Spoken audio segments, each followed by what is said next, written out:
क्या मुख्यमंत्री पुष्कर सिंह धामी त्रिवेंद्र सिंह रावत वाली गलती दोहराने की तरफ बढ़ रहे हैं? क्या देवस्थानम बोर्ड के नाम पर जो चूक त्रिवेंद्र सिंह रावत कर गए थे, वही चारधाम यात्रा प्राधिकरण के नाम पर अब मुख्यमंत्री पुष्कर सिंह धामी करने वाले हैं? या फिर जो अनुभव हमें माता वैष्णो देवी की यात्रा में होता है, वो अनुभव हमें उत्तराखंड के चारों धामों में भी आने वाले सालों में होने लगेगा? त्रिवेंद्र सिंह रावत ने क्यों कहा कि आज अगर देवस्थानम बोर्ड होता तो 10 मई के बाद से जो तस्वीरें दिखाई दी हैं बद इंतजामी की, वो दिखाई नहीं दे रही होती? यानी तमाम पहलुओं पर इस वीडियो में हम आपसे बातचीत करेंगे और वो तथ्य आपके सामने रखेंगे कि सरकार आखिर ऐसा क्या बड़ा फैसला लेने वाली है जो चारधाम यात्रा का कायाकल्प कर सकता है। दोस्तों नमस्कार, दिनोजोड़ा की इस खास वीडियो में हम चारधाम यात्रा को लेकर सरकार के स्तर पर क्या चल रहा है, उन तमाम पहलुओं की सिलसिलेवार तरीके से आज आपसे बातचीत करें। जो 10 मई को कपाट खुलने के बाद जो तस्वीर यमुनोत्री में दिखाई दी थी,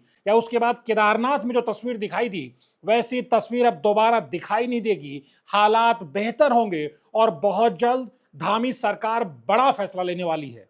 तो ये बड़ा फैसला क्या समझा जाए कि उत्तराखंड में जिस तरह से चारधाम यात्रा के दौरान जब अथाह भीड़ उमड़ जाती है तो इंतजामात की पोल खुल जाती है, उसकी पुनरावृत्ति नहीं होने देगी।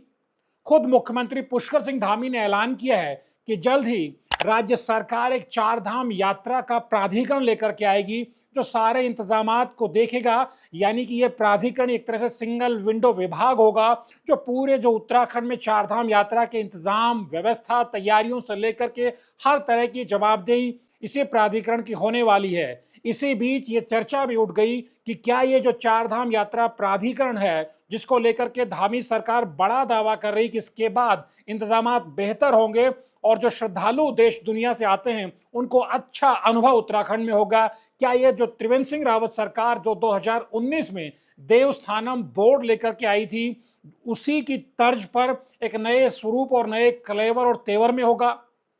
अगर ऐसा होगा तो क्या ये तीर्थ पुरोहितों की नाराजगी का जो अभियान 2019 के बाद लगातार 3 साल तक चलता रहा था, वो फिर से दोहराया जाएगा? हालांकि मुख्यमंत्री पुष्कर सिंह धामी ने खुद ऐलान किया है कि लोकतांत्रिक व्यवस्था के तहत हम इसमें आगे बढ़ेंगे और तमाम जो पक्ष हैं उनसे रायशुमारी करेंगे। बड़ा सवाल ये कि क्या ये जो चारधाम यात्रा प्राधिकरण है, ये त्रिवेंद्र रावत सरकार में आए देवस्थानम बोर्ड से भिन्न होगा? इन्हीं पहलुओं को समझने की अब जरा सिलसिलेवार तरीके से कोशिश करते हैं।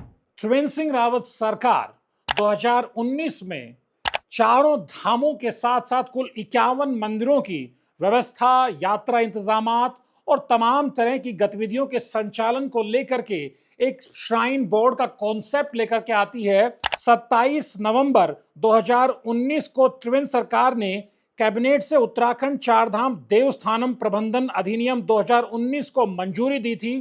5 दिसंबर 2019 को विधानसभा से इस विधेयक को पारित भी करा लिया गया था। उत्तराखंड चारधाम देवस्थानम प्रबंधन अधिनियम 2019 बोर्ड को 14 जनवरी 2020 को राजभवन से भी मंजूरी मिल गई थी। इसके बाद त्रिवेंद्र सरकार ने 24 फरवरी 2020 को देवस्थानम बोर्ड का सीईओ भी नियुक्त कर दिया था और इस तरह से चारों धामों सहित 51 मंदिरों की देखभाल को लेकर के एक अच्छा खासा भारी भरकम श्राइन बोर्ड, जिसे देवस्थानम प्रबंधन बोर्ड का नाम दिया था, उसका गठन हो जाता है। और इसी के साथ बखेड़ा भी खड़ा हो जाता है। जो चारों धामों के हक हकूकधारी हैं, यानी गंगोत्री, यमुनोत्री, बद्रीनाथ, केदारनाथ धाम, सभी धामों के जो हक हकूकधारी हैं, पंडा पुरोहित समाज है, उन्होंने इसका तीखा विरोध किया। और विरोध इतना ज्यादा रहा कि कुछ लोग यहां तक भी कहते हैं कि त्रिवेंद्र सिंह रावत की कुर्सी जो 2021 में चली गई थी, उसके पीछे एक कारण इसको भी माना जाता है कि जो तीर्थ पुरोहित, पंडा पुरोहित समाज, हक हकूकधारी समाज का जो विरोध था, उसने 2022 के विधानसभा चुनाव को लेकर बीजेपी नेतृत्व को बेचैन कर दिया था। और कई कारणों में से एक कारण यह भी माना जाता है जिसके चलते त्रिवेंद्र सिंह रावत की कुर्सी चली गई थी। आखिर त्रिवेंद्र सिंह रावत सरकार में आए देवस्थानम बोर्ड कहता क्या था? सरकार, तत्कालीन सरकार की तरफ से दावा किया गया था कि जिस तरह से हम माता वैष्णो देवी के दर्शन करने के लिए जाते तो वहां जो श्राइन बोर्ड ने जो इंतजामात कर रखे हैं, या फिर हम दूसरे धामों पर हम जाते हैं, दक्षिण भारत में कई मंदिरों की, या महाराष्ट्र वगैरह में कई राज्यों में मंदिरों की बहुत अच्छी, धामों की बहुत अच्छी व्यवस्था की गई है और वो एक श्राइन बोर्ड के जरिए ही किया जा रहा है। और ये तर्क दिया गया था कि सरकार जिस तरह जो स्थानीय प्रशासन है, चाहे उत्तराखंड के धामों की बात करें, जो 3 जिले जिनमें 4 धाम आते हैं, वो उस तरह से बहुत दूसरी जिम्मेदारियों से भी में लगे रहते हैं, तो वो इंतजामात को उतना बेहतर तरीके से नहीं देख पाते हैं, इस तरह का दावा किया गया था। लेकिन तीर्थ पुरोहित, हक हकूकधारी पंडा पुरोहित समाज का विरोध था कि इससे ये सरकार का कदम है, श्राइन बोर्ड के जरिए, देवस्थानम बोर्ड के जरिए उनके हक हकूक हैं, उन पर सरकार एक तरह से दखलंदाजी करना चाहती है, और फिर वो बखेड़ा इतना बड़ा होता है कि उसे फिर पुष्कर सिंह धामी जब मुख्यमंत्री बनते हैं वो वापस लेते हैं। हालांकि उससे पहले जब तीरथ सिंह रावत भी मुख्यमंत्री बनते हैं तो वो भी कमिटमेंट करते हैं कि वो इसे वापस लेंगे। हालांकि उनका वक्त बहुत थोड़ा रहता है, वो 4 महीने से भी कम समय तक मुख्यमंत्री रहते हैं। तो अब सवाल ये उठ रहा है कि अब जो 4 धाम यात्रा प्राधिकरण लाया जाएगा, ये किस तरह से भिन्न होगा? क्या पुष्कर सिंह धामी जो त्रिवेंद्र सिंह रावत सरकार के समय जो गलतियां हुई थी उनसे सबक लेंगे, उस समय जो हालात बने थे उनसे सबक लेंगे? क्योंकि इस बार जिस तरह से 4 धाम यात्रा का आगाज हुआ, इसने एक बार फिर सरकार को मजबूर किया है कि चाहे फिर हरिद्वार का जिला प्रशासन हो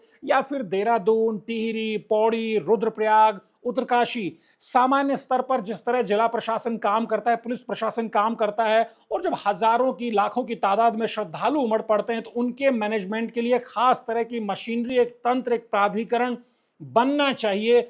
ये एक तरह से राज्य सरकार के जहन में आया। लेकिन ये जरूर कहा जा रहा है, जो सरकार के सूत्र हैं, कि पुष्कर सिंह धामी सरकार अगर प्राधिकरण लेकर के आती है तो वो नहीं चाहेगी कि देवस्थानम बोर्ड के नाम पर जो बवाल मचा था वैसा बवाल दोबारा मचे, और जो हक हकूकदारी हैं उनके किसी भी तरह उनके हितों पर चोट नहीं आने दी जाएगी। मंदिर परिसर से बाहर ही ये प्राधिकरण काम करेगा, यानी मोटे तौर पर हरिद्वार से लेकर के उत्तरकाशी और फिर दूसरी तरफ गंगोत्री, यमुनोत्री से होते हुए केदारनाथ और बद्रीनाथ तक, यानी चारों धामों के बीच जो जिले आते हैं वो पूरे इंतजाम देखने की बजाय ये प्राधिकरण वो सारे इंतजाम देखेगा। हालांकि इसी बीच त्रिवेंद्र सिंह रावत का एक बयान जरूर आया और उन्होंने कहा कि अगर आज हमारे पास देवस्थानम बोर्ड जैसी व्यवस्था होती तो जो हालात बने 10 मई के बाद वैसे हालात नहीं बने होते।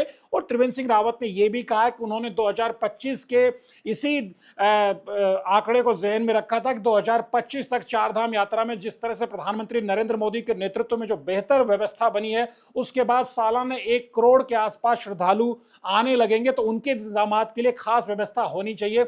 और अब जिस तरह से ये दावा किया जा रहा है कि इस बार जो 10 दिन में जो रिस्पॉन्स आया श्रद्धालुओं का, ये बताता है कि 80 लाख के आसपास श्रद्धालु इस बार उत्तराखंड के चारों धामों में दर्शन करने के लिए आ सकते हैं।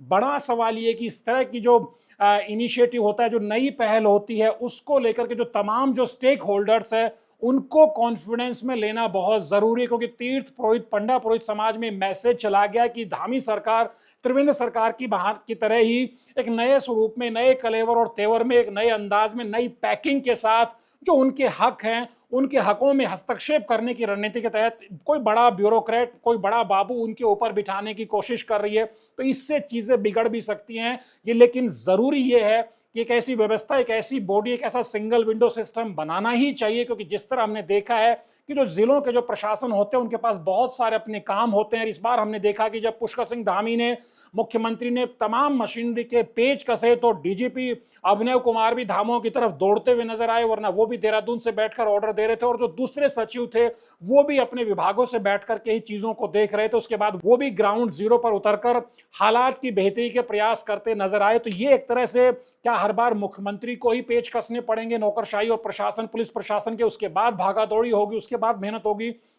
तो ये विचार अच्छा हो सकता है कि अगर एक ऐसा प्राधिकरण बनाया जाए जो 4 धाम के इंतजामात को ही फोकस करके देखे। क्योंकि आप ये भी एक दुखद पक्ष है कि जो टूरिज्म डिपार्टमेंट है, जो नोडल विभाग है 4 धाम यात्रा को लेकर के, वो गंभीरता टूरिज्म डिपार्टमेंट में नजर नहीं आती। चाहे उनके आप ट्विटर, फेसबुक पेज या उनकी वेबसाइट पर जाकर के देखिए। जो BKTC है, बद्री केदार मंदिर समिति है, वो भी अब आज के जमाने की चुनौतियों के लिहाज से क्या रेलेवेंट है, क्या वो प्रासंगिक रही है, ये भी देखना पड़ेगा। और जो दूसरी मंदिरों की समितियां वो कितनी कारगर हो सकती हैं, और जिला प्रशासन अपने सीमित संसाधनों से कितना बेहतर इंतजाम कर सकता है, ये भी एक सवाल है।